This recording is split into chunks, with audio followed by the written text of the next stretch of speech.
नमस्कार, मुद्दा देख रहे हैं आप और मैं हूं आपके साथ ज्योति सांकवान।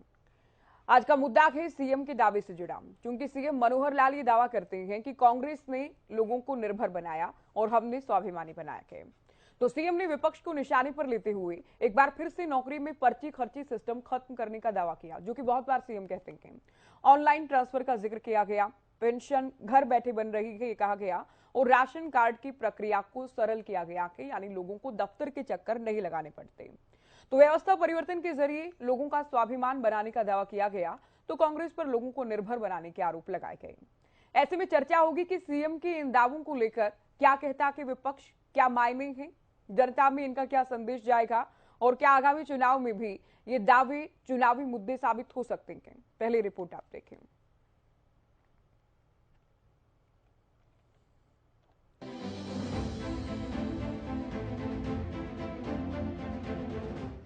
हरियाणा में इन दिनों चुनावी सुगबुगाहट तेज हो गई है। वार पलटवार का सिलसिला चरम पर है। विपक्ष जहां सरकार को आड़े हाथों ले रहा है, तो सीएम मनोहर लाल भी विपक्ष पर हमलावर हैं। जी हां, सीएम इन दिनों जनसंवाद कार्यक्रम कर रहे हैं। भिवानी के बाद अब पलवल में जनसंवाद कार्यक्रम के दौरान सीएम मनोहर लाल ने एक बार फिर विरोधियों को निशाने पर लेते हुए करप्शन और पर्ची खर्चे सिस्टम खत्म करने का दावा किया है। मेरी जानकारी के हिसाब से 7 नौकरी लगी है, 7 नौकरी लगी है।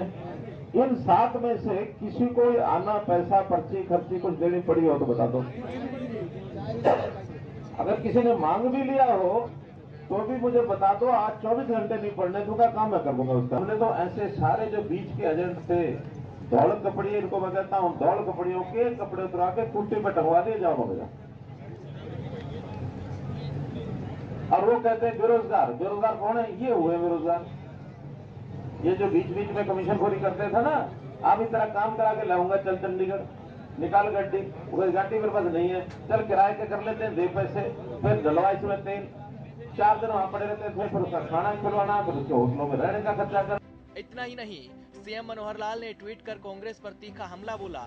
सीएम ने ट्वीट कर लिखा, कांग्रेस ने हमेशा निर्भर बनाए रखा, चाहे नौकरी हो, पोस्टिंग हो, पेंशन हो या राशन कार्ड हो।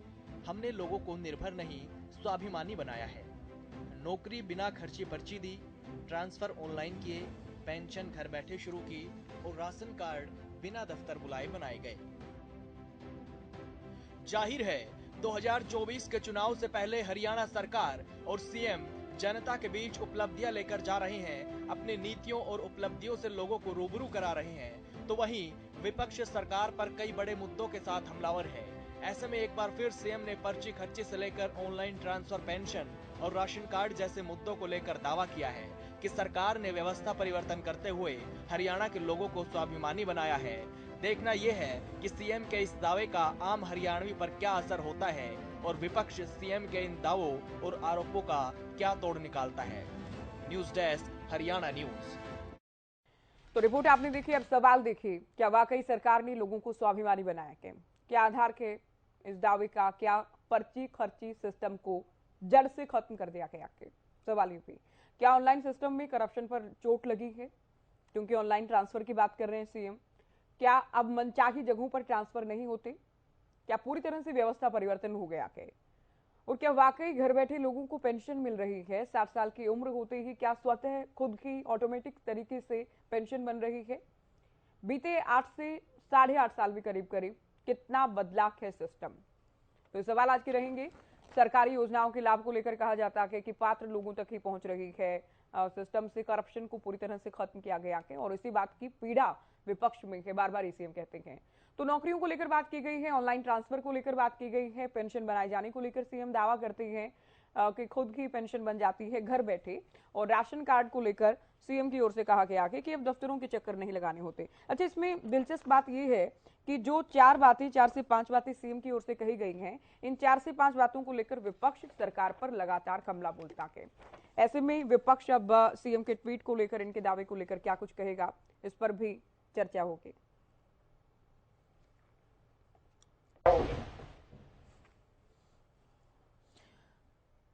तो आज के सवाल क्या रहने वाले हैं आपने देखा, कुछ खास मेहमान हमारे साथ जुड़ चुके हैं। हरियाणा बीजेपी से प्रवक्ता वंदना पोपली जी हमारे साथ हैं, कांग्रेस प्रवक्ता केवल ढींगरा जी जुड़े हैं, जेजेपी प्रवक्ता विवेक चौधरी जी और इनेलो से प्रवक्ता रजत पंजेटा जी हमारे साथ चर्चा में हैं।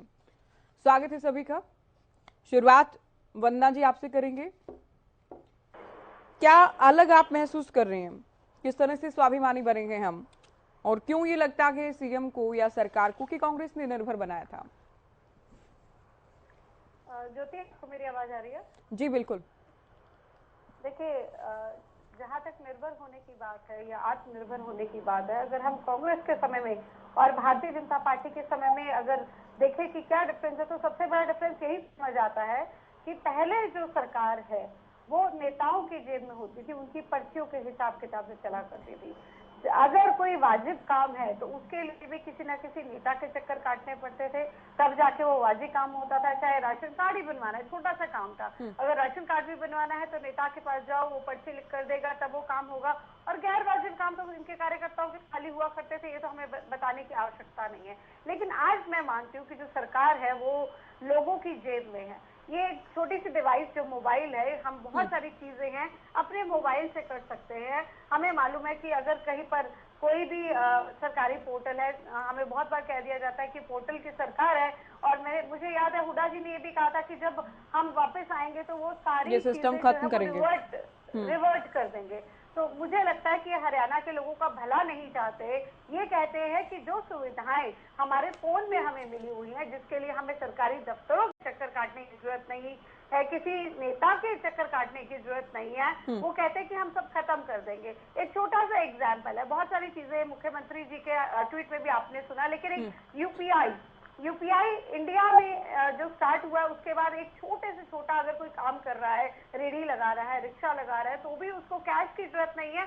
उसको लगता है कि अगर कहीं पे यूपीआई से पेमेंट हो जाती है तो वो भी पेमेंट करवा लेता है। हाँ। मुझे याद है G20 के टाइम में जितने भी लीडर्स आए थे, उन्होंने यूपीआई से पेमेंट कर देखा और उसको रेवोल्यूशनरी बताया कि इतनी बड़ी बात है कि आप पेमेंट जो है यूपीआई से कर सकते हैं, उसके लिए आपको कैश की जरूरत नहीं है। दूसरी बात, जहां तक लीकेज की बात है, आत्मनिर्भर बनाने का एक तो तरीका ये हो गया कि लोग जो है अपना काम जो है वो खुद से करा सकते हैं, सीएससी सेंटर पे जा सकते हैं, मोबाइल से कर सकते हैं, पेंशन अपने आप बन जाती है, राशन कार्ड बड़े आराम से आपने उसको अपलोड किया अपने डेटा, उसको राशन कार्ड बन जाता है। तो वाजिब काम के लिए आपको कहीं पे भटकने की जरूरत नहीं है। लेकिन दूसरी सबसे बड़ी बात, मुझे याद है कि जब पेंशन भी लेनी होती थी, बुढ़ापा पेंशन भी जो दी जाती थी, बुजुर्गों की जो पेंशन दी जाती थी, वो भी पार्षद बांटा करते थे। यानी कि अगर कुछ भी करवाना है तो कांग्रेस के बड़े से बड़े से लेकर छोटे भैया नेता तक के भी चक्कर काटने पड़ेंगे, तब जाके आपको मिलेगा। और मुझे याद है कि बहुत सारी पेंशन जो है मृतकों के नाम पर भी निकली, पेंशन भी चली जाया करती थी और उसके अलावा राशन भी जाता था, और पता चलता था कि वो तो कोई ऐसा व्यक्ति है ही नहीं धरती पे, या वो धरती से चला गया, लेकिन उसके नाम पर जो खाया जा रहा था वो सब चीजें सामने है। तो जो लीकेज रोकने का काम हमने किया, अगर आपको याद हो, राजीव गांधी जी कहा करते थे कि हम 1 रुपया भेजते हैं तो 15 पैसे भेजते हैं, लेकिन मैं ये कहना चाहती हूँ कि मेरी सरकार में डीबीटी के माध्यम से 1 रुपया भेजते हैं तो 1 रुपया ही पहुंचता है। तो ये आत्मनिर्भर बनाया है लोगों को। अब उनको चक्कर काटने की जरूरत नहीं है। नौकरी की अगर मैं बात करूं तो नौकरी भी योग्यता के आधार पर दी गई। आप देखिए कोचिंग सेंटर में किस प्रकार से भीड़ हो चुकी है। अब लोगों को पता, अगर हमें पेपर क्लियर कर दिया, इंटरव्यू क्लियर कर दिया तो नौकरी लगेगी, नहीं तो नहीं लगेगी। पहले होता था नेताओं के चक्कर काटते थे, या नेताओं की मेहरबानी होगी तो तब शायद कहीं पर नौकरी मिलेगी। तो मुझे वो समय भी याद है कि सिलेंडर के लिए भी लाइन लगा करती थी। तो ये सब चीजें जो है तो अब बहुत इजी हो, जो मूल बात है सीएम साहब की ओर से जो कहा गया, जो आप भी कह रही हैं पहले उत्तर में, कि सिस्टम बदला के व्यवस्था परिवर्तन किया गया के, बड़ी बात ये।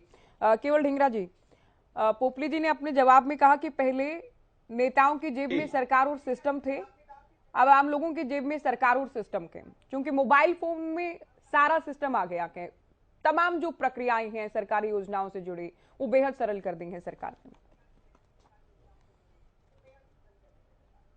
नहीं, पहले तो जो खट्टर साहब ने जो आज मुख्यमंत्री ने अपनी बात रखी है, मैं उस पे थोड़ा सा चर्चा कर लूं। देखिए, बेरोजगारी दर जो है हमारे हरियाणा के अंदर आज 37.4% है, और जहां तक खर्ची पर्ची तो खूब चल रही है। HSSC कमीशन था एक, उसका चेयरमैन था भारती, उसको सस्पेंड कर दिया था खट्टर साहब ने।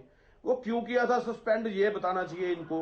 फिर उनको थोड़े देर के बाद उनको क्लीन चिट दे दी थी, और जो उनके नीचे भारती जी का जो स्टाफ था वो सारा जो है उनके ऊपर FIR दर्ज करी करप्शन के मामले में और जेल भेजे गए। वो क्यों भेजे गए थे जेल में? जब पर्ची खर्ची नहीं है तो वो फिर पैसे ले रहे थे, तभी तो करप्शन में भेजे गए।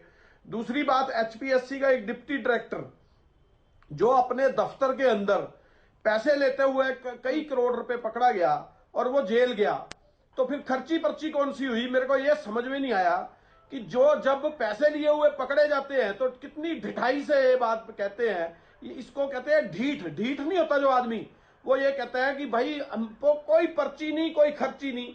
तो ये फिर HPSC का जो डिप्टी सेक्रेटरी था, ये इतने करोड़ रुपए लेते हुए क्यों पकड़ा गया? इसका मतलब कि आप लोग जब चोर पकड़ा जाए तो आप कह दो ये तो चोर है, अदरवाइज कोई पर्ची खर्ची नहीं है। इतने ज्यादा अपने आप को मुंह धो के जो मुंह के धुले बन रहे हैं। और बताता हूं, 30 से ज्यादा पेपर लीक हो गए हमारे हरियाणा के अंदर। वो लीक क्यों हो रहे हैं? उसके अंदर कितनी खर्ची पर्ची है ये तो समझना पड़ेगा। अटैची है या खर्ची पर्ची है? फिर उसके बाद एक और बताता हूं, हमारे जुडिशियल सिस्टम में HCS जुडिशियल का पेपर हुआ, वो पेपर लीक हो गया, और पेपर लीक होने के बाद पैसों का ये आया कि वो पैसों का साथ पेपर बिक गया, और पेपर बिकने के बाद हमारा एक ADJ लेवल का आदमी वो जेल में गया।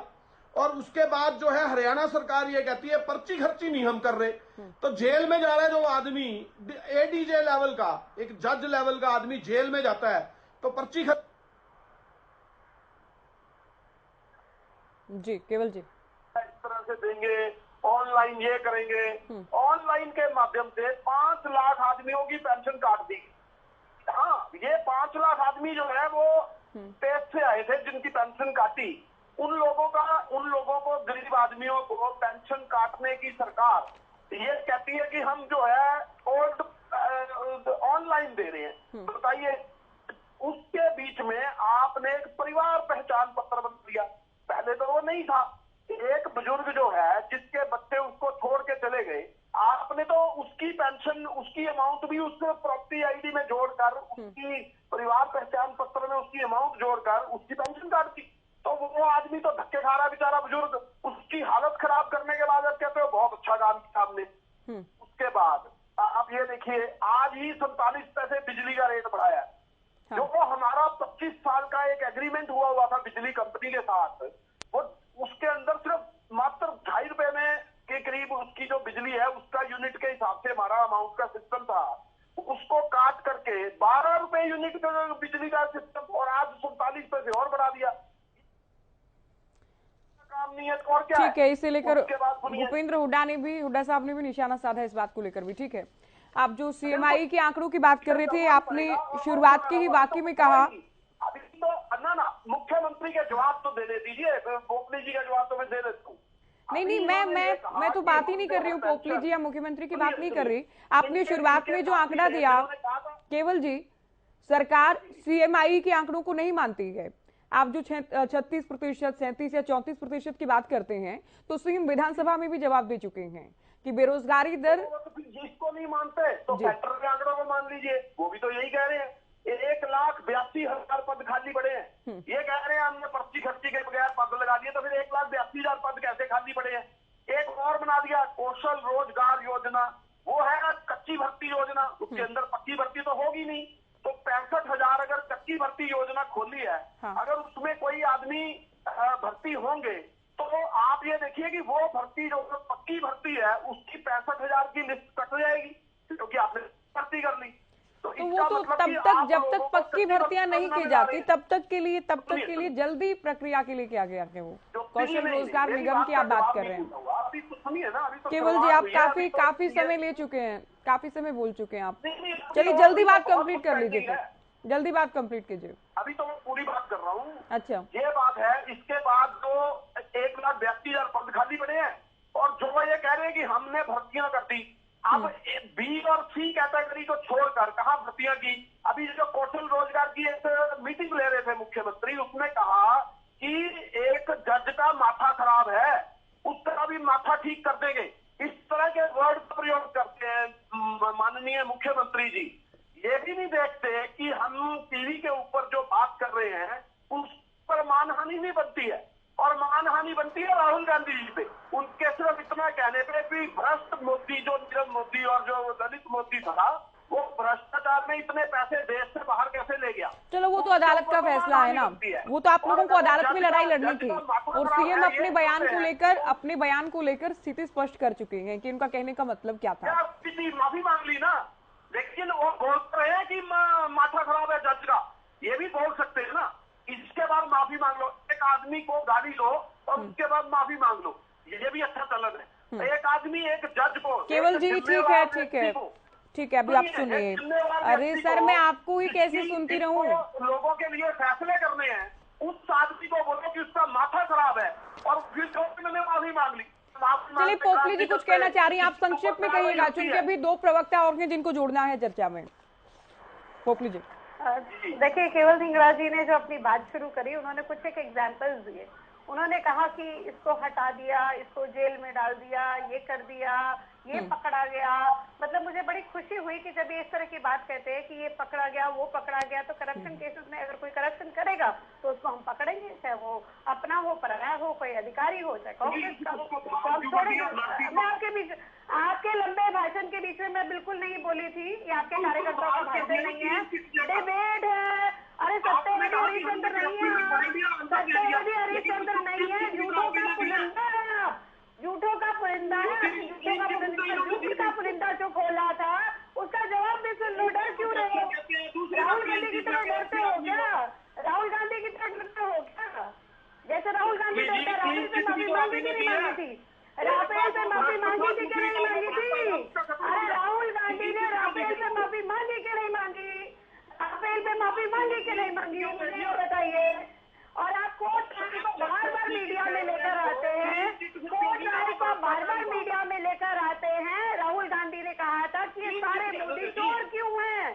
आपने ये स्टेटमेंट किसी एक व्यक्ति के लिए नहीं बोली थी, आपने ललित मोदी के लिए नहीं बोली थी, राहुल गांधी ने ये सभी के लिए बोली थी, सभी के लिए बोली थी। कोई क्लीन चिट नहीं मिली है, 2 साल की जेल हुई है, 2 साल की सजा हुई है। नहीं, ये भारती को लेकर कह रहे हैं कि भारती को क्लीन चिट कैसे दे दी, तो ढिंगरा साहब वो जांच के बाद दी गई थी क्लीन चिट। और इसमें जब आप जिस वक्त ये कह रहे थे कि इन लोगों के नाम सामने आए, इनके खिलाफ एक्शन हुआ, आरटीआई आप लाए थे ना, उसका इस्तेमाल इन बातों को लेकर केवल जी आरटीआई का इस्तेमाल क्यों नहीं करते? ठीक है, मुझे इतना बता दीजिए।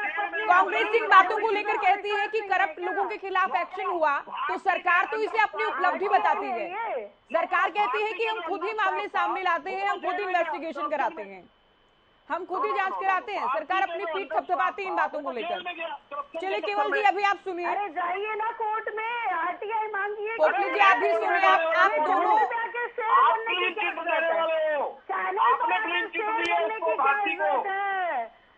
करप्शन करनी है कैसे होती है? चैनल पर एक आदमी करप्शन में पैसे ले गया, उनके बच्चे सारे जेल में गए, एसएससी कमीशन के बच्चे जो थे वो जेल में गए, उन्होंने करप्शन की थी, भारती ने नहीं की थी। भारती की बजाय वो दूसरा बंदा कोई पोस्ट लगा सकता है? करप्शन जिसने की थी वोटें हुड्डा की। चेयरमैन के बजाय कोई पोस्ट किसी को दे सकता है क्या? चेयरमैन के बगैर किसी पोस्ट को क्लैरिकल आदमी दे सकता है क्या? मेरी आवाज इक्वल आ रही है। ठीक है, आप दोनों अभी सुनिए, आप दोनों सुनिए,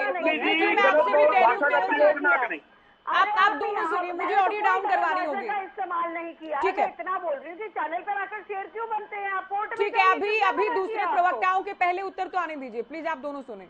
विवेक जी, सीएम ये कहते हैं कि हमने भ्रष्टाचार पर बड़ा प्रहार किया है, लेकिन जब भी करप्शन या घोटालों की बात आती है तो जो भी विरोधी दल हैं, ये प्रवक्ता कांग्रेस की बात करें, प्रवक्ता इनेलो की बात करें, आपकी पार्टी पर हमला होता है कि जो भी घोटाले मुख्य तौर पर अब तक सामने आए हैं वो जेजेपी के कोटे से जो विभाग हैं, डिप्टी सीएम के पास जो विभाग है उनसे ही सामने आए हैं।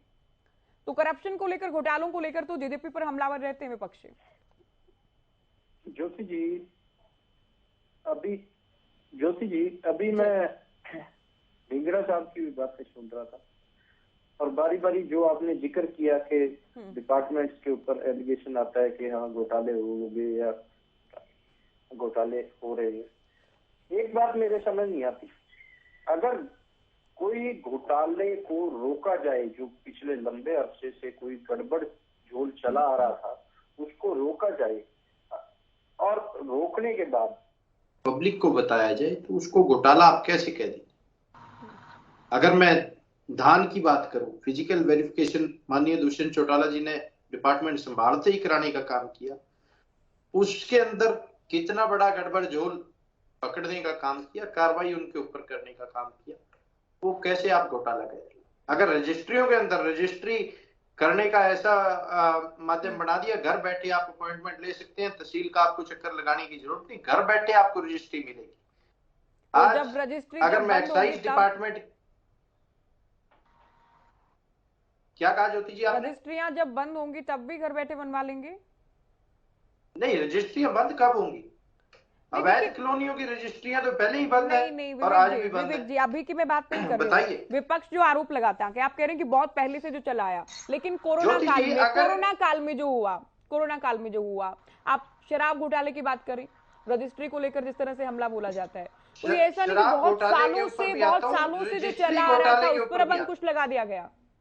ज्योति जी, किसी को बचाया नहीं गया, जो उसमें कल्प्रिट मिला उसके ऊपर कार्रवाई की गई। अभी केवल ढींगरा जी ने बहुत अच्छे से बताने का काम किया, फलाने को पकड़ लिया, धमकाने को पकड़ लिया, फलाने को पकड़ लिया, कार्रवाई की गई, इनकी तरह बचाया नहीं गया। अच्छा। जिसने गलती की है उसके ऊपर कार्रवाई की गई।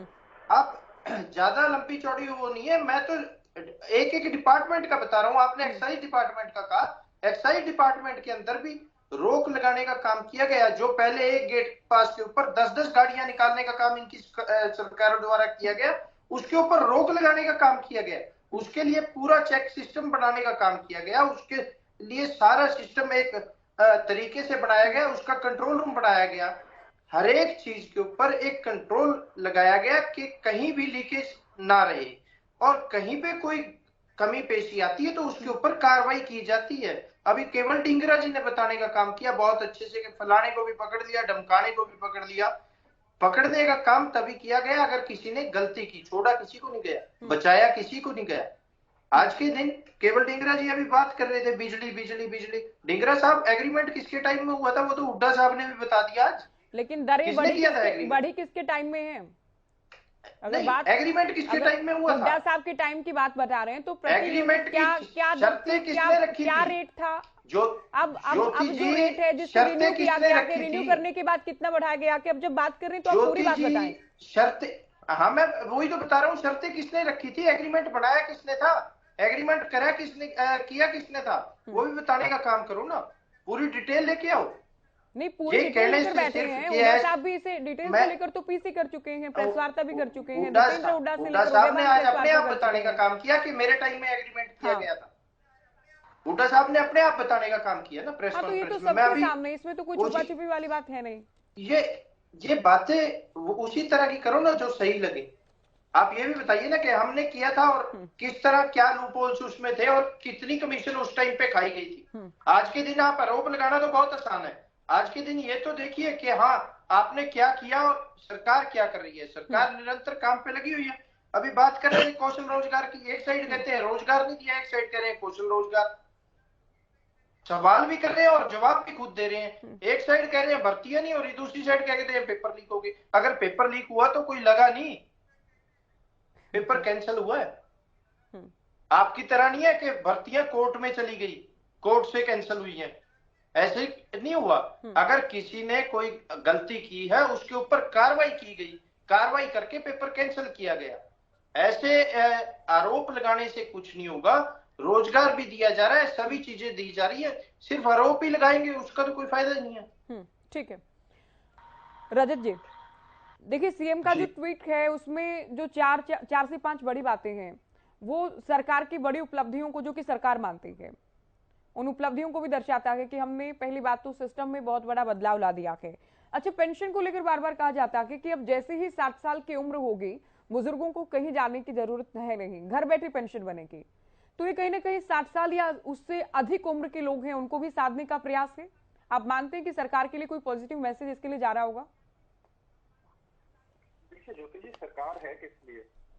ये तो सरकार का अपना, कोई भी सरकार है, अगर पेंशन 60 साल की आयु के उपरांत बननी है तो वो तो बनेगी ही बनेगी, उसको ना हमारी सरकार कोई रोक सकती है। और अगर आप बनाने के लिए एहसान कर रहे हैं कोई, तो ऐसी बात नहीं है। और अगर ये बोलते हैं कि अभी मैं सुन रहा था कि दफ्तरों के चक्कर काटने की जरूरत नहीं है, कहीं बैंकों के चक्कर काटने की जरूरत नहीं है, मैं आपको एक बात बता दूं, 2 महीने की पेंशन अगर कोई किसी कारणवश बैंक जाना पड़ता है पहले तो पेंशन लेने के लिए, और एक बात कोई किसी ने आज तक नहीं करी होगी क्योंकि हो सकता है जानकारी ना हो, 150 रुपए सरकार काट रही है उस पेंशन में से।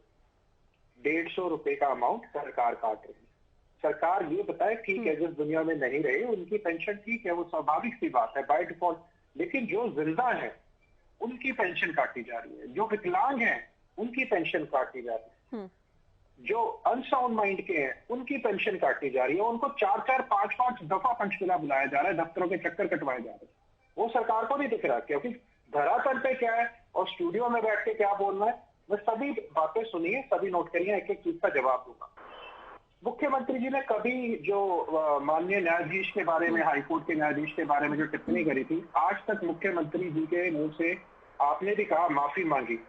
मैंने ये नहीं कहा माफी मांगी, केवल जी ने कहा। आप वो दोबारा आ जाएगा कि रिकॉर्डिंग होती है इसकी। आई टेंडर माई सिंसियर अपॉलॉजी, और मैं माफी मांगता हूँ, ये शब्द अभी तक मुख्यमंत्री जी के नहीं आए। और हाईकोर्ट के अंदर एक शर्मा जी करते हैं, पूरा नाम नहीं, लेकिन तो ठीक है रजत जी, अगर रिकॉर्डिंग में आ जाएगा तो दर्शकों ने सुना है, अगर आप नहीं सुन पाए तो उस टाइम क्योंकि हल्ला था, उस टाइम केवल जी भी बोल रहे थे, मैं भी बात कर रही थी, तो आप घर जाकर सुनिएगा। मैंने कहा कि सीएम ने अपने बयान को लेकर स्थिति स्पष्ट की है, मेरे ये शब्द थे। ठीक है, आप बोलिए। हाँ जी, ठीक है। उसके बाद अभी कहा कि इन्होंने कहा, जजपा के प्रवक्ता का भी जवाब देके फिर भाजपा के प्रवक्ता पे आते हैं, इन्होंने कहा कि पेपर वो कैंसिल हुए। एचसीएस का पेपर कैंसिल नहीं हुआ भाई साहब। एचसीएस का पेपर जिसमें 350 लाख रुपया मिला था, वो पेपर कैंसिल नहीं हुआ, जिसमें बार बार ओएमआर शीट स्कैन हुई थी। उसके अंदर आप सुन लीजिए, उसके अंदर एक मिनट इनको ज्योति जी बोलना, बीच में ना बोलो। आपकी आवाज वैसे क्लियर मिल भी नहीं रही है। दूसरा ब्लैंक चेक लिए जा रहे हैं, ब्लैंक चेक 1-1 करोड़ 2-2 करोड़ में आंसर की बिकी है सरकार के अंदर। आप क्या बोल रहे हैं, आवाज भी नहीं मिल रही है, तो आप सुने अभी आप क्या बोल रहे हैं, मुझे तो आवाज नहीं आ रही है। वो पेपर डेंटल सर्जन से लेके एचसीएस से लेके एचसीएस जुडिशियल से लेके कांस्टेबल से लेके नहर पटवारी से लेके ग्राम सचिव से लेके पीजीटी का पेपर हुआ है, उसके बाद मैट्रिक का पेपर हुआ है। ऐसी पूरी लिस्ट है जहां पेपर लीक हुए हैं, जो कांस्टेबल की भर्ती से ग्रुप सी से लेके ग्रुप डी से लेके क्लास 1 तक के पेपर लीक हुए हैं इसी सरकार के अंदर। आप बिल्कुल बात ठीक कह रहे थे। अभी जो बात हुई डिगरा जी की, खर्ची पर्ची बंद हो गई है, अब तो टैची का जमाना आ गया। बिल्कुल इनकी बात से मैं सहमत हूँ। ब्लैंक चेक तक जब लिए जा रहे हैं, तो जब 350 लाख रुपए मिलते हैं, 5-5 करोड़ का रेट फिक्स हो गया, तो अटैची में ही आएंगे ना, वो किसी खर्ची पर्ची में तो आने से रहे। उसके बाद अभी बात हो रही थी यूपीआई की, बात करी मैडम, यूपीआई में भी आपने बड़ा बोला, लेकिन उसके भी आपने ट्रांजैक्शन के पैसे काटने शुरू कर दिए। उसके बाद आपने कहा जो पीएससी वाली आपने बात करी, ठीक है। उसके बाद आपने बात करी कि लाइन में नहीं लगना पड़ता। अब बताइए, खाद के लिए, यूरिया के लिए थानों के अंदर 2-2 कट्टे किसान को राशनिंग देनी पड़ रही है, वहां आप बताइए कि कैसे? ठीक है जी, बिल्कुल। अब ज्योति जी आते हैं। सरकार की जो अब बात हो रही है, अभी क्यों सरकार को 9 साल में, 8.5 साल 9 साल के बाद याद आई जनता में जाने? ये सारा का सारा एक इवेंट मैनेजमेंट है, जहां बिना किसी के वो पास बन रहे हैं, वहां पे भी अपने लोगों को लेके जाया जा रही है। कोई सरकार के खिलाफ कोई सवाल ना पूछ ले, कोई मीडिया में ना आ जाए। अब ये कष्ट निवारण होगा। मुख्यमंत्री जी से तो भाजपा के लोग भी नहीं मिल सकते बिना अपॉइंटमेंट के। आप बात करते हैं, अब ये जनता के बीच में जाके सोचेंगे यार, अब 8 साल 9 साल के बाद इनको जनता की याद है कि जनता बेवकूफ है, जनता को कुछ भी नहीं पता।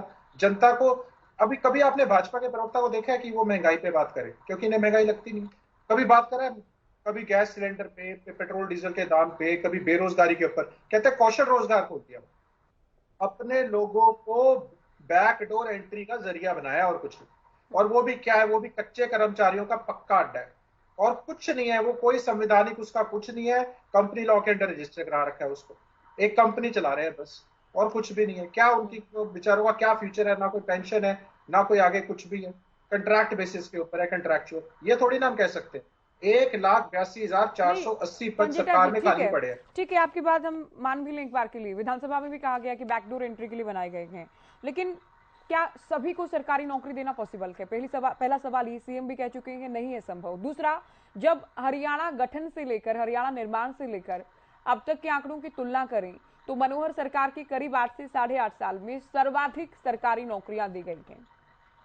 सर्वाधिक एचपीएससी से या एचएसएससी से? नहीं, बिल्कुल पक्की नौकरियां सबसे अधिक दी गई हैं। 1,09,000 का ये आंकड़ा के, जिसमें से कुछ प्रक्रिया में भी हैं। मैं आपको बता देता हूँ। अगर आप तुलना करें, आपकी चौटाला सरकार की तुलना कर लें, 9 से 10 साल की हुड्डा साहब की सरकारों की तुलना कर लें, या फिर अब तक के कार्यकाल की बात करें, सबसे अधिक नौकरियां दी गई हैं। ये विधानसभा में दिया गया जवाब है। चलिए, आपका फोन कट गया, इस पर हम आ जाएंगे, क्योंकि नौकरियों को लेकर तो हमने बहुत बार चर्चा की भी है। पोपली जी, आपने सुना कि पर्ची खर्ची सिस्टम खत्म करने की बात तो कर रहे हैं, लेकिन अटैची सिस्टम शुरू कर दिया गया है। दूसरा, पेपर लीक हो जाते हैं तो वहां धांधली होती है, और पूरी तरह से भर्ती प्रक्रिया जो है उसमें पारदर्शिता का दावा खोखला है सरकार का, विपक्ष के आरोप। देखिए, जहाँ तक ये अटैची की बात कर रहे हैं तो अटैची को पकड़ने का काम भी हम ही कर रहे हैं, और हो सकता है कुछ पुरानी विचारधारा वाले ऐसे अभी अधिकारी बचे हैं, और इस तरह के कार्य अगर होने की कोशिश हो रही है तो आपको मालूम है लगातार उनको पकड़ा जा रहा है। आप मेरे ख्याल से रोज इस तरह की न्यूज भी पढ़ते भी होंगे, या आपके जो रिपोर्टर्स हैं वो बताते भी होंगे। जहाँ तक पेपर लीक का मामला है, मैं बिल्कुल मानती हूँ कि पेपर लीक हुए हैं। मुझे वो समय भी याद है कि जब अभी कुछ समय पहले की बात है, प्रियंका चतुर्वेदी कांग्रेस में हुआ करती थी, और उन्होंने प्रवक्ताओं को अपॉइंट करना था उत्तर प्रदेश में, और जब वहां पर हो गई तो उन्होंने बोला कि मैं एग्जाम लूंगी और जो वो अच्छे से आंसर देगा तो मैं उसको प्रवक्ता अपॉइंट करूंगी, क्योंकि वो खुद मीडिया से थी।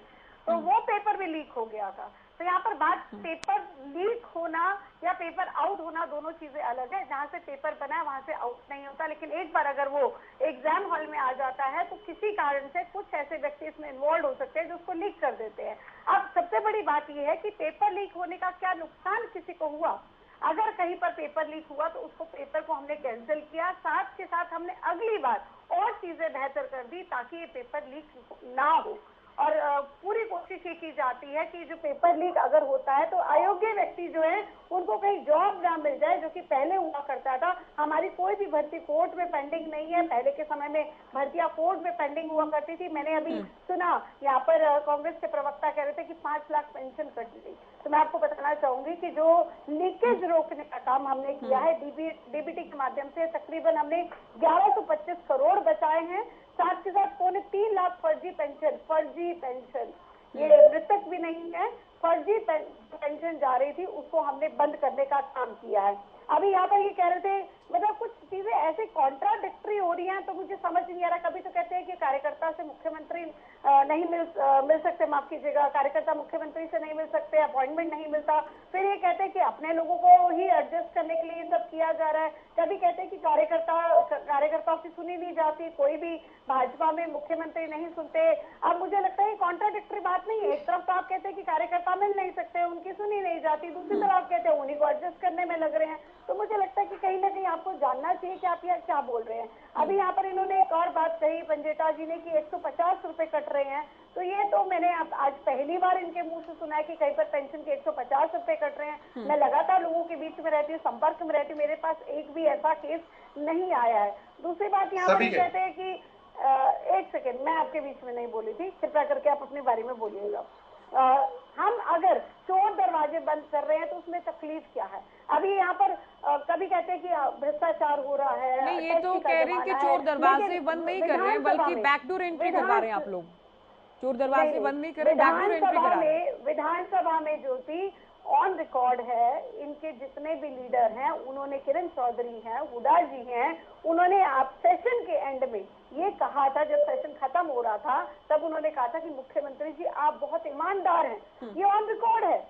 एक तरफ आप ईमानदार कहते हैं, फिर बाहर जब आ जाते हैं तो आपकी बदल जाते हैं। जैसे एक छोटा सा एग्जांपल बताऊंगी ज्योति, अभी बजट सेशन का जो दूसरा पार्ट था उसमें 4 दिन में कर्ज के 4 या 5 आंकड़े अलग अलग बताए। आफ्ताब अहमद उन्होंने बताया 2,45,000 करोड़ का है और उसके बाद 4 लाख करोड़ का बता दिया हुडा जी ने, बीच में 3,15,000 का बता दिया। और जब इस चीज के ऑब्जेक्शन मुख्यमंत्री जी ने किए, उन्होंने डेट के साथ बताया कि आपने कौन कौन सी डेट को क्या क्या आंकड़ा बताया था, तो हुडा साहब बोले, चैलेंज देते हुए बोले कि कल मैं आपके सामने रखूंगा कि 4 लाख करोड़ का कर्जा है और आपके सामने डेटा रखूंगा।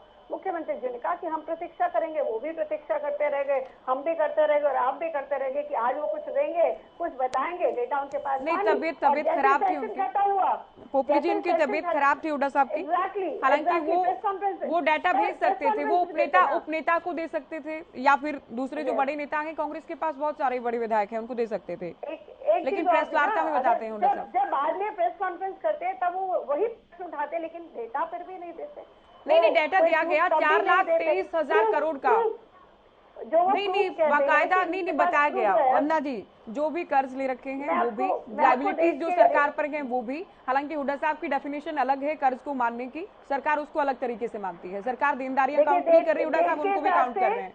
15 दिन बाद उनका डेटा बदल जाता है, लेकिन जिन प्रूफ की बात वो कर रहे थे वो प्रेस कॉन्फ्रेंस में भी उन्होंने नहीं दिया, ना ही उनके किसी विधायक ने उनको वहां पर रखा। नहीं, ये देखिए, हालांकि हम बहुत सारी बातें हैं डिस्कस करने को, इसमें एक पिंच ये भी है वंदना जी, आपकी पार्टी के नेता कई बार ये कहते हैं कि हुड्डा साहब प्रेस वार्ता में तो बताते हैं आंकड़े, बाकायदा उनकी ओर से बताया गया, आरबीआई के आंकड़े भी बताए गए, कितना कर्ज है, कितना लोन लिया गया, सब कुछ बताया गया, कैग की रिपोर्ट की भी बात की गई, लेकिन विधानसभा में नहीं बताते हैं, क्योंकि विधानसभा में आपको सच ही बोलना होगा, प्रेस वार्ता में आप आंकड़ों से इधर उधर जाएंगे तो भी बहुत बड़ी बात है नहीं। तो ये भी कई बार कहा जाता है कि बीजेपी की ओर से। मैं वही कहना चाह रही हूँ कि विधानसभा में इन्होंने कहा कि मैं आपको पूरे प्रूफ दूंगा कि कैसे हरियाणा पे 4 लाख करोड़ का कर्जा है, लेकिन वो प्रूफ आज तक नहीं आए हैं।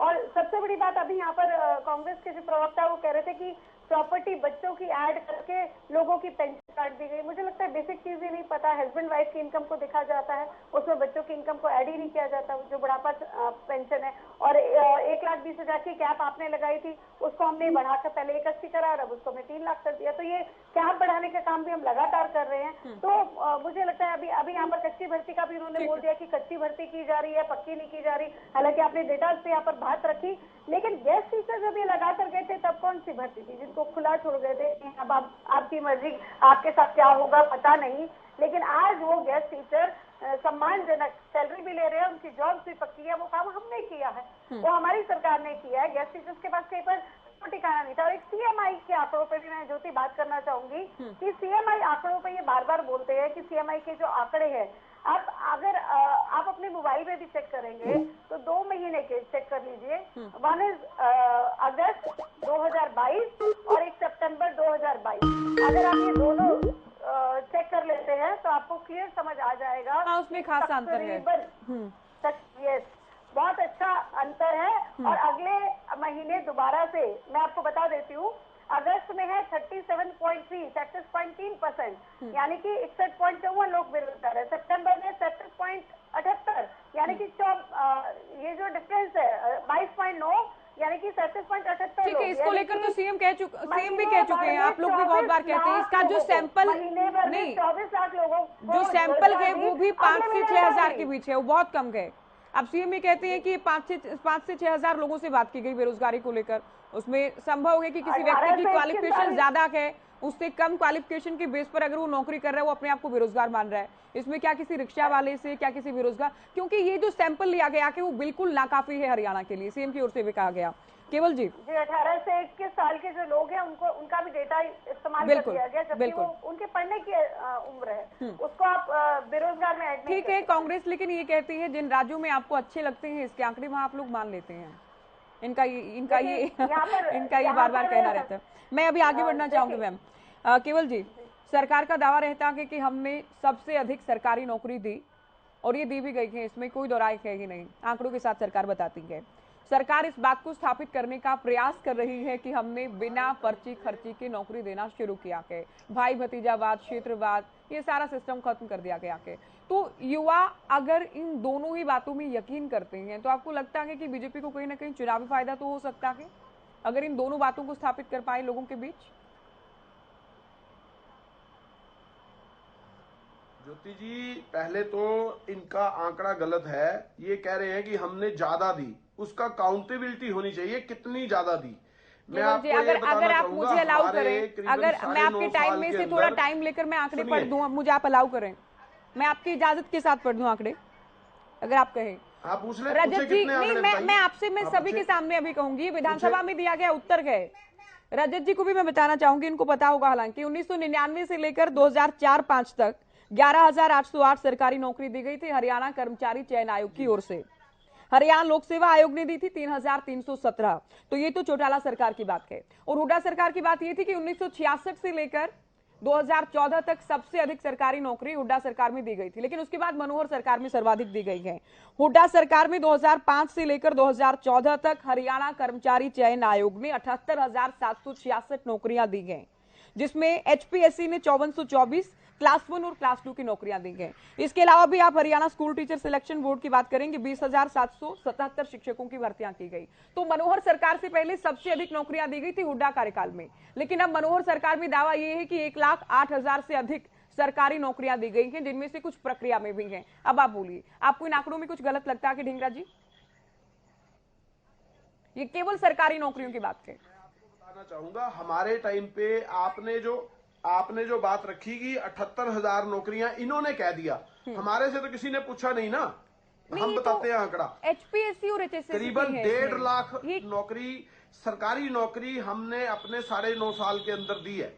उसके अंदर एचएसएससी कमीशन जो अब बन गया, एचएसएससी बोर्ड होता था वो, उसके बाद एचपीएससी, उसके बाद यूनिवर्सिटी, उसके बाद कॉलेजेस, उसके बाद जो दूसरे स्कूलों की जॉब्स, उसके बाद ये 1.5 लाख के करीब हमने नौकरी जो है वो दी है। और उसके बाद हमने जो कंट्रैक्चुअल लगाए हैं वो भी हमने करीबन 70 से 80 हजार वो लगाए हैं। तो इन्होंने टोटल आंकड़ा 1,08,000 का जो दिया है, उसके अंदर कंट्रैक्चुअल बताएं कितने हैं, उसके अंदर पक्की नौकरी कितनी है, उसके अंदर सिर्फ बी और सी नौकरी को छोड़कर हायर नौकरी जो है 1 लाख वाली वो कितनी है। इनका दूध 1 मिनट सुनिए ज्योति जी, सुन लीजिए ना। अभी देखिए आपने मैंने आपके उत्तर के समय में मैंने आंकड़े इसलिए पढ़े ताकि चीजें क्लियर हो सके। अभी श्वेत पत्र जारी करें और अपना भी करें। मैं तो आपको बता रहा हूँ, हमारे टाइम पे 1.5 लाख तो पक्की नौकरियां थी, और उसके बाद तो बाकी की नौकरियां थी वो 70-80 अच्छा, 1.5 लाख में आप बता दें, फिर आप बता दें कि एचपीएससी से कितनी थी, एचएसएससी से कितनी थी, क्लास 1 2 कितनी थी, नहीं क्लास 1 कितनी थी, क्लास 2 कितनी थी, सारी नहीं आपने दिया वो बिल्कुल ठीक है। 80,000 के करीब एचपीएससी और एचएसएससी के थी नौकरियां। उसके अलावा बाकी नौकरियां जो इससे अलग बोर्ड होते हैं, पुलिस की भर्ती, स्कूल टीचर्स की भर्ती, वो मैं बता चुकी हूँ, अपना university Haryana teacher selection board के माध्यम से दी गई 20,777 नौकरियां। मैडम आप सुन तो ले, ऐसे ना करें, देखो गलत काम ना करें। मैं आपको मैं भी तो गलत तो नहीं बोलने दूंगी ना, टोटल आंकड़ा दिया तो आप जान लीजिएगा सारे का। मैं आपको कह रहा हूँ एनिमल हस्बेंड्री की भर्ती, उसके अंदर यूनिवर्सिटी की भर्ती, जितनी यूनिवर्सिटियां आती है ना उसमें भी जो लोग जॉब लेते हैं, लेक्चरर से लेके नीचे पीएन तक, वो सारी भर्तियां, उसके अंदर विधानसभा की भर्ती वो अलग होती है, उसके अंदर एचपीएससी कह रहा हूँ, अपना एजुकेशन की भर्ती वो अलग होती है, पुलिस की भर्ती अलग होती है, उसका पुलिस बोर्ड बनाया हुआ था हमने, उसकी भर्ती अलग थी। टोटल मिला के 1.5 लाख भर्ती करी है हमने, और मिला के 1.5 लाख भर्ती करी है हमने, और इन लोगों की टोटल भर्ती है 1,08,000 का आंकड़ा दे रहे हैं। इसके अंदर सारे बोर्ड आगे बीच में। सुनिए, नहीं तो ये श्वेत पत्र लाए, इसमें हम इस बात को चैलेंज करते हैं। ढींगरा जी, जो बात सदन में कह दी गई वो श्वेत पत्र से अलग नहीं है, जो सेशन में कह दिया गया, जो विधानसभा में बात कह दी गई, वो तथ्यात्मक रूप से गलत नहीं हो सकती। इन्होंने अगर ऐसा आगे तो कांग्रेस के नेता विशेषाधिकार अनंत प्रस्ताव ला सकते हैं। अगर आपको लगता है कि सरकार का कोई भी नेता झूठ बोल रहा है, सीएम अगर कोई बात तथ्यात्मक रूप से सही नहीं बोलते, क्यों नहीं आप लोग विशेषाधिकार हनन प्रस्ताव लाते? 1 मिनट पहले मेरी बात सुन ले, 1 मिनट। अगर आप बीच में बोलेंगी तो मैं क्या बोलूंगा फिर? आप तो बोल ही रहे हैं केवल जी, आप मैं ये कहता हूँ कि ये श्वेत पत्र ये चीज का लाए, टोटल आंकड़ों का, और टोटल आंकड़ों का श्वेत पत्र हमारा भी लाए, अपना भी लाए, और उसको शीशा देख ले। इनको शीशा दिखेगा तो धूमिल नजर आएगा। और मैं आपको ये बता रहा हूँ, बी और सी कर्मचारी की नॉर्मली भर्ती है इनकी, बाकी भर्तियां ही नहीं की है।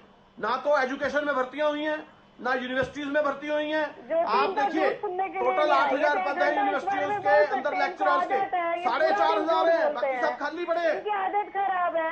खाली पड़े हैं बाकी, क्यों नहीं रखते? खाली कैसे रह गए पद? अरे आंकड़े हमारे टाइम पे विधानसभा में जब क्यों पूरी नहीं भर्ती हुई रखते? थी, अब खाली कैसे हो गए ये बता दें। केवल ढींगराजी। अरे ये झूठे हैं, आंकड़े इनकी विधानसभा झूठ में जो है क्यों वो नहीं बिक रहा है, रखते? क्योंकि ये सरकार में आप बैठे हैं। विधानसभा झूठ में जितना क्यों मर्जी नहीं बोल रखते ले, आंकड़े? सच्चाई छुप नहीं विधानसभा में सकती। रख लो ना आंकड़े। एक मिनट, एक मिनट सुनिए। किसने मना किया आपको? अरे विधानसभा में भी रख लिया। आप लोग शरारत के रूप में सारी चीजें करते हैं। आपको आप जब भी लोगों को आंकड़े हमने कह सुनाए दिया आप जाते हैं श्वेत तो पत्र आप जारी करो, उसके हमारा भी मुताबिक करो, कर अपना भी लेते करो, हो। क्लैरिटी हो ये जाएगी ना। सभी देख रहे हैं, पूरा शीशा दिखाएगा ना हरियाणा पब्लिक देख को। रहा है। आपको और शर्म आती है अगर उस शीशे को कोई- देखने में। अगर किसी को नौकरी की आपको जरूरत है शर्म तो आती है वो उस शीशे राहुल को देखने में, गांधी। इसलिए नहीं करेंगे अगर जारी। किसी को नौकरी की जरूरत कर्जे है के तो वो आंकड़े राहुल में श्वेत गांधी। पत्र जारी कोई करते हैं, सबसे बड़ा शीशा देखने में बेरोजगार है शर्म तो वो आती है, राहुल इसलिए नहीं गांधी। करेंगे जारी। पूरी की पूरी कांग्रेस इनको पार्टी शीशा राहुल देखने में गांधी शर्म को आती है, रोजगार इसलिए देने के जारी नहीं चक्कर में करेंगे। है। किसी भी सुनिए, तरह जो सुनिए, सबसे बड़ा सुनिए, इस्लामी हमने परिवार 3 है लाख गांधी 82 परिवार, हजार उनको गरीब आदमियों कैसे को भी प्लॉट करके दिए। रोजगार दे दिया जाए। आपने एक पूरी भी की दिया, पूरी कांग्रेस टीवी पार्टी बंद कर उसमें दी। लग रही है। शीशा देखने में नहीं, शर्म अब आप आती यहाँ है। पर अगर बयान दे रहे हैं तो विधानसभा में कहा जाते हैं? विधानसभा में क्या हो जाता है? वहाँ शीशा आंकड़े नहीं देखने दिए में जाते। शर्म आती है, हम वहाँ पे 500 में आपको करेंगे उसको। अब मैं तो शीशा रोज ही देखती हूँ। मुझे चले अभी बताइए। चर्चा को आगे ले जाते हुए केवल जी बिना अगर तथ्यों के आप 1.5 लाख के आप ठीक है मैडम आप भी सुने अभी आप 1.5 लाख कह रहे हैं, आप 2 लाख कह दीजिए, 2.5 लाख कह दीजिए, जब तक आप सही तथ्यों के साथ बात नहीं करेंगे कोई मतलब नहीं बनता है बातों का। साफ हो जाएगा। मैं इनको शीशा दिखा नहीं, रहा हूं। रजत जी काफी देर से इंतजार कर रहे हैं। मैं रजत जी आपको ये कह रहा हूं। आपका तो जनता ने दिखा नहीं आप सुनिए, अभी समय कम है, आप दोनों सुनिए। सारी चीजें आंकड़े देखे, शर्म आएगी इनको अपना शीशा देखते हुए। कहाँ शीशे पर अटके आप लोग, टॉपिक पर बात करें। जनता रजत जी इंतजार कर रहे हैं। आपको देखते हुए। ठीक है पोखरी जी, आप सुनिए अभी, सुनिए आप सुनिए रखा था और क्या हाल कर दिया इन्होंने, और आज भी बाज नहीं आ रही झूठ बोलने से। ठीक है आप सुनिए मैडम अभी, क्योंकि रजत जी काफी देर से इंतजार कर रहे हैं। आप भी नौकरियों को लेकर, चूंकि आपने पिछले उत्तर में सवाल उठाया था, लेकिन दूसरी भी जो कई बातें कही गई हैं, राशन कार्ड को लेकर भी चूंकि सीएम का दावा है कि अब दफ्तर के चक्कर नहीं काटने पड़ते। हालांकि विपक्ष बार बार ये कहता है कि राशन कार्ड तो काट दिए बहुत सारे परिवारों के, तो इस बात को भी उपलब्धि के तौर पर पेश किया के सीएम ने कि हमने स्वाभिमानी बना दिया लोगों को। धरातल पे क्या स्वाभिमानी बना दिया? धरातल पे आपको हालत पता है ज्योति जी क्या है? ये जो पीएससी बोल रहे थे ना, पीएससी बाहर कंप्यूटर सेंटर खुले, पहले तो गवर्नमेंट की फीस देता है इंसान, फिर उन पीएससी वालों को चक्कर काटता है, उनको पैसे देता है अलग से, वो अतिरिक्त है। आप एक बात बताइए, आज मोबाइल फोन चलाना कितने आता है? कौन कौन काम, कितनी रेंज आती है? गांव में तो अब टावर के भरोसे है, वाईफाई तक की सुविधा नहीं है। वहां तो घर में अंदर बैठ जाओ तो क्या बोल रहे घर में अंदर बैठ जाओ तो टावर की रेंज नहीं आती, फोन तक नहीं मिलता है। ये नेट तो बड़ा दूर की बात है, मैं खुद भुगत भोगी हूँ। अगर गांव में अंदर कमरों में बैठ जाओ तो फोन नहीं मिलता है, इंटरनेट बहुत दूर की बात है। दूसरा, इन्होंने बात करी पक्के कर्मचारियों की। जब हमारी सरकार थी 4 लाख पक्के कर्मचारी थे, old age pension, OPS, old pension scheme, जिनको ओल्ड पेंशन स्कीम, 4 लाख पक्के कर्मचारी। इस सरकार के अंदर 1,65,000 पक्के कर्मचारी हैं, 1 लाख कच्चे कर्मचारी हैं, टोटली 2,65,000 है। ये आंकड़ों में उलझाते हैं। आप कहते हो विधानसभा, क्या विधानसभा के पटल पे स्पीकर को ये नहीं बोलना पड़ा था कि मजाक बना दिया है हाउस का गलत आंकड़े देके? ये कौन सी बात थी? ये हंसाबाद कला के अंदर जब एजुकेशन डिपार्टमेंट के अंदर टीचर्स का सवाल उठाया, गलत आंकड़े देने वाले अधिकारियों पर कार्रवाई हुई, और जब जानते हैं जहरीली शराब की बात हुई तब भी क्या विधानसभा के अंदर गलत आंकड़े नहीं प्रस्तुत किए जाते? क्या वहां सस्पेंड नहीं होते कर्मचारी? होते हैं। तो आप ये मत सोचिए कि विधानसभा में बोली हुई सारी की सारी बात सबकी सब सच होती है। दूसरा भी बात हो रही थी, कोर्ट में कोई भर्ती नहीं है। शायद मैं समझा नहीं पाई आपको, मेरी बात को मैं समझा नहीं पाई। बीजेपी लेकिन जब नौकरियों को लेकर बात हमारी कोई हो भर्ती, सरकार क्या झूठ बोल पुलिस रही है तो वहां तो कांस्टेबल की भर्ती कोर्ट में नहीं है? आ सकता है क्या और अगर ठीक है सर, ठीक है, अगर किसी भी स्तर पर कोर्ट में लंबित गलत आंकड़े अगर पेश होते हैं तो इस बात को देखा जाता है कौन से स्तर पर गलती हुई, कहाँ खामी हुई है, वहां एक्शन लिया गया। ज्योति जी, व्हाइट पेपर मांगना हक है, क्योंकि जनता का पैसा है। 3 लाख 4 लाख करोड़, कोई ये फिगर कोई कम नहीं है। 4 लाख करोड़ जनता का पैसा ये ई टेंडरिंग से ही गया है। ये कोई क्या काम करा रहे हो आप? पहले सरकारें नहीं रही क्या जो खजाने भर के गई प्रदेश के? पिछला कर्ज भी उतारा जिन्होंने। आप एक बात बताइए, पिछला कौन सा कर्ज उतार दिया इन्होंने? क्या कांग्रेस का कर्ज उतार दिया?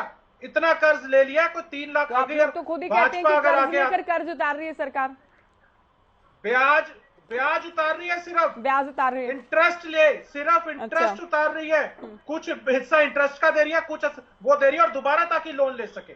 ठीक है। सिर्फ फिजिकल डेफिसिट को, ज्योति जी, सिर्फ फिजिकल डेफिसिट को मेंटेन करने के लिए और कर्ज लिया जा रहा है। और ये पता है क्या दलील देते हैं कि हम लिमिट में आ गए। अरे ये लिमिट आप तय करोगे क्या? तमिलनाडु नहीं है क्या? महाराष्ट्र नहीं है क्या? गुजरात नहीं है क्या? कर्नाटका नहीं है? वो कैसे सिर्फ 4%, 1 मिनट, वो कैसे सिर्फ अब लिमिट का 4% ले रहे हैं, 5% ले रहे हैं? वो अपना स्टेट को कैसे जीएसडीपी मेंटेन, सारा कुछ मेंटेन कर रहे हैं? आप एक बात बताइए, नहीं, कोरोना काल में जो लिमिट डिसाइड की गई थी उससे तो कम लिया है हरियाणा सरकार ने। अरे 0.2% कम करते हैं, 1% कम करते हैं। 25% है तो 24.99 लेंगे, तो कम तो है ना 33% है तो कहते हैं तय लिमिट से तो कम है, कम तो कम ही है, और ज्यादा है तो ज्यादा के पे। ज्योति जी तो ये क्या, तय लिमिट से तो कम है। कल को आरबीआई कहेगा 10 लाख करोड़ का लोन ले सकते हो आप, और सरकार कहे कि हम 9,45,000 करोड़ का लोन ले रहे हैं, ये जस्टिफाइड है? ये जस्टिफाइड है सरकार का जवाब? ये कौन तय करेगा कि कौन लिमिट है? ये पैसा आपको और मेरी जेब से जाएगा, ठीक है। ये टैक्स से पैसा जाएगा। सरकार तो लेती रहेगी लोन, सरकार को रोकने के लिए कौन है? कोई जनता सवाल पूछ, जनता का पैसा। बजट देखिए, आप लोगों ने अंतिम बजट कितनी राशि का पेश किया था, आपको याद होगा, चौटाला सरकार में? उस टाइम डीजल का रेट क्या था? उस टाइम जीएसटी क्या था? सोने का रेट 4,000 था, आज 62,000 है। उस टाइम की आप बात करते हो, एलपीजी का सिलेंडर 200 रुपए में आता था, आज 1200 में आ रहा है।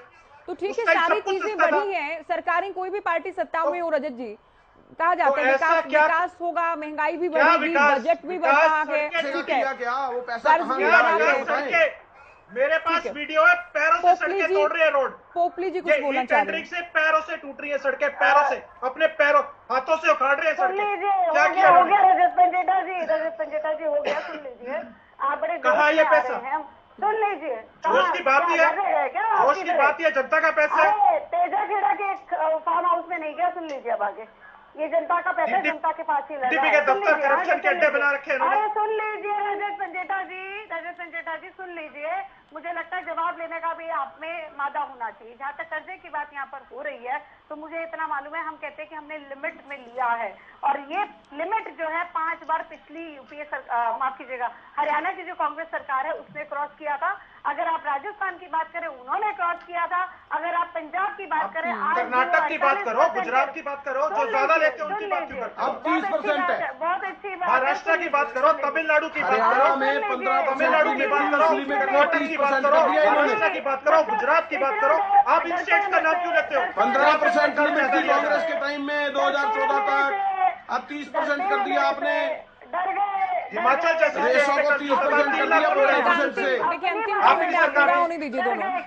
डर गए क्या आप लोग? डर गए, मेरी बात से डर गए? 15 पैसा आप ले रहे हो, 30% कर दिया इन्होंने। ले लोगे आपकी सरकार आ जाएगी सामने, सच्चाई आ जाएगी। पंजेटा जी, इतने सारे आरोप लगा दिए सरकार पर, बीजेपी पर, उत्तर तो सुन लीजिए। ये तो गलत बात है ना कि आरोप बोलकर निकल जाना। आप 15% लिमिट थी कांग्रेस के टाइम में, अब 30% कर दी गई है। पता है, भाजपा की तरफ से जवाब जरूर आएगा, क्योंकि हम सही हैं, और ये जो शोर मचाते हैं, बीच में बोलने नहीं देते, ये कायर हैं।